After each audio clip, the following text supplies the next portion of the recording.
Hello, everyone, and welcome to These Dogs Are Barking, the long-anticipated podcast about all facets of dog behavior. This is your host, Bob Thuring, along with our resident dog expert, John Preston Smith. He's the author of 14,000 Dogs Later. John has trained and handled more than 14,000 dogs over the past 48 years, and having been a radio host, I've turned my talents toward working with John on this program. So we've pooled our talents to bring you information about dog behavior that will be hopefully informative, challenging, disturbing, and even spiritual. This is our flagship broadcast, so we thought we'd introduce ourselves and give you an idea of the types of programs that will be coming your way every Monday evening at 5:30 p.m. And hopefully most of those program topics will come from you, our listeners, as you send in your suggestions and recommendations. Send those to our email account, which is thesedogarbarking@gmail.com. Okay, John, let's give our listeners an idea of what they can expect each week. You've mentioned dog behavior. Exactly what does that cover? Well, dog behavior is the way dogs act. And since dogs are such an integral part of our lives, we all want to better understand what those behaviors mean. Let me throw out an example by telling you a story. Okay. A young couple has a 6-year-old child that plays in the sandbox in the backyard. There's a 4-foot fence that separates their yard from the next yard where there is a large dog that they are concerned about. This dog always seems to be fixated on their child when the child is in the backyard. On one particular day, the mother looks out the window, sees that the large dog has jumped the fence, is in a crouching position, moving towards the child. She yells for her husband. They run out the door.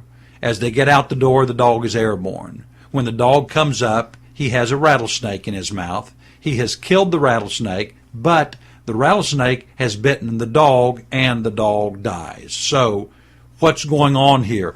Why has the dog jumped the fence at this particular time? Well, questions. Is the snake a natural enemy to the dog? I mean, surely it is to the child. Or did the dog know he was jumping the fence to put his life at risk? Was the dog protecting the child? Yeah, did the parents do the right thing? There's so many questions there. So I ask you, there's a lot of stories like this, and dog lovers like me, what are we supposed to take away from this? And all the other dog hero stories that we hear about. Dog behavior is easy to identify but difficult to explain. And then on the opposite end of the measuring stick is the prey, chase, and kill instinct of dogs, leading to the death of a child or an adult. So over the coming weeks, we will be explaining all facets of dog behavior, the good, the bad, the ugly, and we'll lay out solutions for those of you with dog problems that need help right now. Not just good dog, bad dog topics that we're going to cover, though, right? No, there are many other great topics out there about dogs we'll talk about. As an example, take animal chiropractic. Would anyone listening like for us to interview a local chiropractor? That would be a good guest to have. I think people could learn a lot from that. And also tied to this, dogs and pain. What's going on there? Yeah, well, that's exactly the kind of stuff that we're going to cover. Dogs don't understand pain. So what are you supposed to do if your dog gets hit by a car? What are you supposed to do if your dog has a broken back? What is the proper way to approach him if he is hurt? Bob, what would you do if your dog were hurt? Well, given the situation, well, I don't currently own a dog. Okay. Just you are. You're kidding, right, Bob? I do not own a dog, no. So, folks, if anyone out there has a dog for Bob, please send us a note. Okay, back to what we're talking about here. Okay, tell a little bit more about other things that we'll expect from this program recording as far as dog behavior goes. Well, to a great degree, folks, the understanding of dog behavior is and will always remain a secret, no matter the degree of scientific study, simply because there's a lack of communication between ourselves and dogs. We are hamstrung. If you consider dog aggression or separation anxiety, which are two of the most concerning behaviors, yes, great strides have been taken to the solutions of those problems. But there are definite roadblocks to understanding a dog's ability to rationalize or to solve problems. So in some cases, it may be best to let sleeping dogs lie. Maybe it's akin to allowing a chicken to cross the road without questioning his motives. Okay.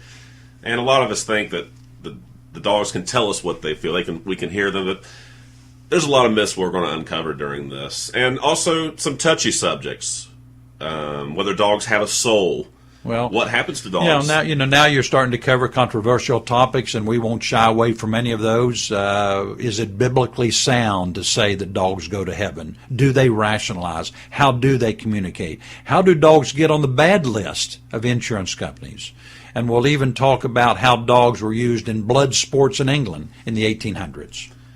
Well, John, this is really exciting, and surely the discussion of these topics is going to excite our listeners, provoke them, challenge them, and that's what we do. It's what we want to do. We want to challenge them. We'll only know that if people respond to our program. That's exactly right. And here's how you can do that. The best way is through our email address, and that's thesedogsAreBarking@gmail.com.